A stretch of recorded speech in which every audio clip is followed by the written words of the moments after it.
Learning outcome आधारित learning gap सामग्री के अंतर्गत आज हम वर्कशीट क्रमांक 23 कक्षा 5वीं विषय गणित समतुल्य भिन्न हम इस संबंध में आपके सामने नई नई जानकारी लेकर आए हैं जो हमारे वर्कशीट में दिया हुआ है और कुछ नई बातें भी हम आपसे समतुल्य भिन्न के बारे में करेंगे।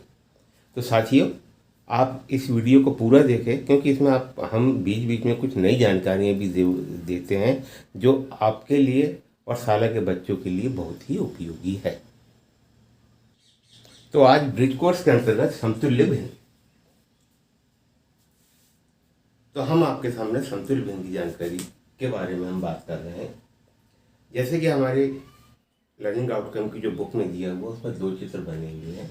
हमने यहाँ पे 3 चित्र बनाए हैं। आप यहाँ पर देखेंगे कि यहाँ पे 3 हमने वृत्ताकार चक्री बनाए हैं और तीनों एक समान है, एक जैसी। जैसे यहाँ पर यदि हम देखें ये वृत्ताकार चक्री को, तो ये एक पूरी वृत्ताकार चक्री है। और यहाँ पे हम देखेंगे कि उसी वृत्ताकार चक्री को के हमने 4 भाग किए हैं, 1 2 3 4, इसलिए इसका हर हमारा 4 है। और यहाँ पे 3 भाग को छायांकित किया गया है, ये 3 भाग को रंगा गया है। तो अतः इसका अंश 1 2 3 3/4 है। यहाँ तक कि आपको बात समझ में आ गई होगी। और उसके बाद वही वृत्ताकार चक्री यहाँ पर है जिसके हमने 8 भाग किए हैं, 8 भाग किए हैं और इसमें से हमने 6 भाग को रंगा है, जैसे 1 2 3 4 5 6। तो आप देख रहे हैं कि हमने दोनों वृत्ताकार चक्री को यदि आप ध्यान से देखें तो इसमें हमने एक बराबर भागों में ही रंग किया है। यदि हम देखें तो सिर्फ इसमें 2 भाग बच रहे हैं और इसमें हमारा 1 भाग बच रहा है। तो इसलिए 3/4 और ये 6/8 हमने लिखे हैं। अतः हम यहाँ पे कह सकते हैं कि जो छायांकित भाग हमारा जो 3/4 है वो हमारा 6/8 के बराबर है। यहाँ पे ये बात सिद्ध होती है कि ये 3/4 है, 3/4 के बराबर हमारा क्या हो जाएगा, हमारा ये 6/8 होगा। और इसी को हम बोलेंगे समतुल्य भिन्न। और समतुल्य भिन्न या तुल्य भिन्न का मतलब होता है सामान्य भिन्न। हम सामान्य भिन्न की बात कर रहे हैं, इसको हम सामान्य भिन्न बोलेंगे। एक चित्र हमने और यहाँ पे बनाया है, हम इसकी भी बात कर लेते हैं। इसके बाद हम आपको समतुल्य भिन्न क्या है, समतुल्य भिन्न किसे कहते हैं, इसकी क्या विशेषता हो सकती है, इस सभी संबंध में हम आपको जानकारी देंगे।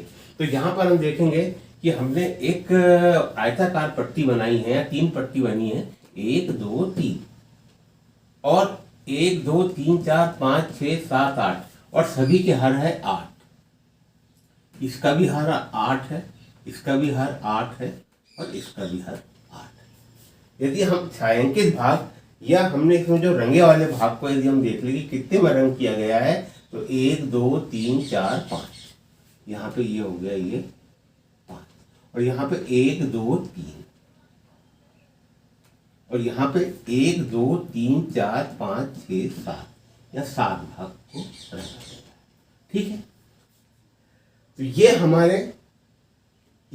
हमारी जो आयताकार जो पट्टी है उसका एक भिन्न बना 5/8, दूसरा भिन्न बना 3/8 और तीसरा भिन्न बना हमारा 7/8। यदि मान के चलो कि इसको और यदि हम 2 भागों में यदि हम बांट दें, हम इनके 2 भाग और कर दें, तो स्थिति क्या बनेगी। तो हमने आयताकार ये जो पट्टी हमारी जो बनी थी, जिसमें हमने पहले भिन्न हमने बताया था 5/8, 3/8 और 7/8। और हमने कहा था इसको यदि हम 2 भाग में बांट दें तो हमारी दूसरी स्थिति क्या बनेगी। तो हम यहाँ पर देख रहे हैं कि अब यदि हम भागों की संख्या यदि देखें तो यहाँ पर 2 2 4 2 6 2 8 2 10 2 12 2 14 और 2 16 भाग इसके बन रहे हैं। यहाँ पे कितने बन रहे हैं इसका हर बन रहा है हमारा कितना, 16। और कितने भाग को रंगा गया है, तो 2 2 4 2 6 2 8 और 2 10। तो यहाँ 10 भागों को रंगा गया है। जैसे कि हमने अभी यहाँ पे बनाए थे कि 3/4 बराबर 6/8 है, उसी प्रकार से अगर 5/8 बराबर हमारा क्या होगा, 10/12। कहने का मतलब ये है कि 5/8 और 10/16 आपस में एक तुल्य भिन्न है। यदि हम इसको देखें तो ये हमारा 3/8 है, 3/8 है। इसका हर हमारा कितना है? इसका हर हमारा है 16 और रंगे वाले भाग हमारे कितने हैं इसमें हमारे 6 हैं। यहाँ पर यदि हम देखें तो यहाँ पे हमारे जो भाग थे 8 तो इसका हर हमारा हो गया कितना? हमने आधा किए तो ये 16 हो गया। और ये यदि हम रंगे वाले भाग को गिने तो 1 2 3 4 5 6 7 8 9 10 11 12 13 14 भाग। कहने का मतलब कि 5/8 बराबर 10/16, 3/8 बराबर 6/16 और यहाँ पे 3/8 बराबर 6/16 और यहाँ पे 7/8 बराबर हमारा हुआ 14/16। कहने का मतलब कि 5/8 का समतुल्य भिन्न 10/16 है। यह दोनों एक दूसरे के तुल्य भिन्न कहलाएंगी। हमने ये दोनों चित्रों के माध्यम से हमने आपको बताया कि चित्र के माध्यम से तुल्य भिन्न को हम किस प्रकार से बना सकते हैं। अब हम यहाँ पे बात करते हैं यदि हम 5/8 को ही लेते हैं, 5/8 को हमने लिया यहाँ पे और यहाँ पे हमने देखे कि हमने इसमें कितने कितने एक भाग के कितने भाग किए, तो हमने 2 भाग किए हैं। यहाँ पे हमने ये 5/8 है, 5/8 में हमने कितने भागों में परिवर्तित किया? 2 भागों में। तो यदि हम इसमें 2 का गुणा कर दे तो हमारा जो भिन्न बनता है 5 दूनी 10 और ये 8 दूनी 16। इसी प्रकार से यदि हम 3/8 को लेते हैं, 3/8 को लेते हैं और अब कितने इसमें एक के भाग बने हैं तो 2 भाग बने हैं। तो इसमें भी यदि हम 2 का गुणा यदि हम कर दे तो हमारा दूसरा भिन्न बनता है 6/16। और इसी प्रकार से यदि हम तीसरा भिन्न 7/8 यदि हम लेते हैं, ठीक है, और इसको यदि हम देखते हैं तो हमने कितने भाग किए हैं, क्योंकि पहले हमने आपको 7/8 बताया तो उसके बाद इस लाइन को खींचे तो ये 2 भाग में बन गई। तो हम इसमें भी अगर हम 2 का गुणा कर दे तो ये हमारे हो जाते हैं 14/16।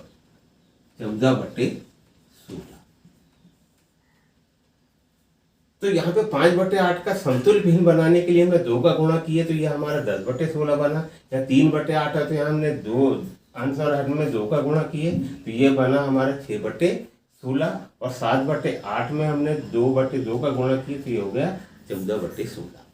तो कहने का मतलब ये है कि हम कोई भी समतुल्य भिन्न यदि हमको बनाना है तो हम अंश और हर में किसी समान संख्या का गुणा कर दें, या हम ये बोल सकते हैं किसी भिन्न के अंश और हर में समान संख्या का गुणा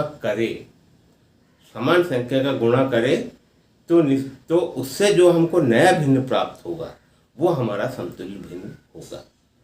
फिर से एक बार कि किसी भी भिन्न में के अंश और हर में किसी समान संख्या का गुणा करने पर जो हमको नया भिन्न प्राप्त होगा उसे हम समतुल्य भिन्न कहेंगे। जैसे यहाँ पे मैंने बोला हूं किसी भी भिन्न में, कहने का मतलब ये 5/8 है।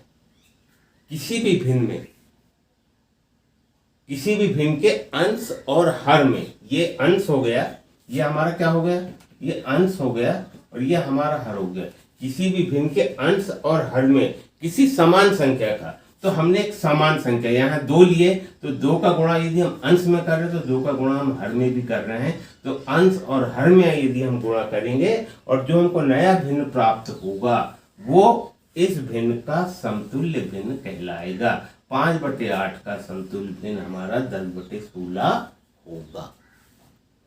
यहाँ तक आपको बात समझ में आ गई होगी। अब दूसरी बात यह है कि समतुल्य भिन्न जो हमारे जो होते हैं, समतुल्य भिन्न में किए गए भाग, जैसे आप यहाँ पर देख रहे हैं ये हमारा समतुल्य भिन्न है। तो समतुल्य भिन्न में किए गए भाग, जैसे कि इसमें हमने 4 भाग किए और 3 भाग को रखा है। समतुल्य भिन्न में किए गए भागों की संख्या अधिक हो सकती है मगर उनके मानों में कोई परिवर्तन नहीं आता। कहने का मतलब यदि आप देख रहे तो यहाँ पे भी 3 भाग रंगा है, यहाँ पे 6 भाग रंगा है, मगर इनके मान में कोई भी अंतर नहीं आएगा, क्योंकि यहाँ पे वस्तु जो बताई जो जा रही है वो दोनों वस्तु हमारी एक समान है। और यहाँ पर भी यदि हम देखा जाए तो हमारे जो रंगे वाले भाग है पहले 5 थे, मगर उसी को 2 भाग में परिवर्तित कर दिया गया, तो भागों की संख्या अधिक जरूर हुई है मगर इसके मान में कोई परिवर्तन नहीं हुआ है। यदि मान के चलो इसकी लाइन को हम मिटा दे तो ये 5/8 है, और यदि इसकी लाइन को हम खींच दे तो ये 10/16 है। तो कहने का मतलब ये है कि किसी भी भिन्न को में कोई भी भिन्न में कोई यदि हमको समतुल्य भिन्न बनाना है तो हम उसमें किसी समान संख्या का गुणा कर दे। जैसे मान के चलो कि अब हम यहाँ पर एक संख्या लेते हैं 1/3। यहाँ हमने 1/3 एक संख्या ली है, इसका हमको समतुल्य भिन्न बनाना है तो 1/3 में हमने 2 का गुणा किया, 2/2 तो हमारा भिन्न बना 2/6। और फिर हमने दूसरा भिन्न लिए 1/3, तो यहाँ पे 1/3 गुणित 3/3 बराबर 3/9। तो आप देख रहे हैं कि हमने यहाँ पे जो भिन्न है हमारा, इसके अंश और हर में हमने एक ही संख्या का गुणा किया है। तो साथियों अब आपको समझ में आ गया होगा कि समतुल्य भिन्न क्या है। समतुल्य भिन्न क्या है, एक बार फिर से मैं आपको परिभाषा के बारे में बता दूं कि समतुल्य भिन्न उस भिन्न को कहेंगे जिसके अंश और हर में किसी समान संख्या का हम गुणा कर दें, और जो हमको नया भिन्न प्राप्त होगा वही हमारा समतुल्य भिन्न होगा। यहाँ पे हमने चित्र के माध्यम से आपको बताया, उसके बाद हम भिन्न के माध्यम से भी हमने आपको जानकारी दिया कि अगर कोई भिन्न है उसको हम किस प्रकार से समतुल्य भिन्न बनाएंगे। तो साथियों आज के लिए सिर्फ इतना ही। नमस्कार, धन्यवाद।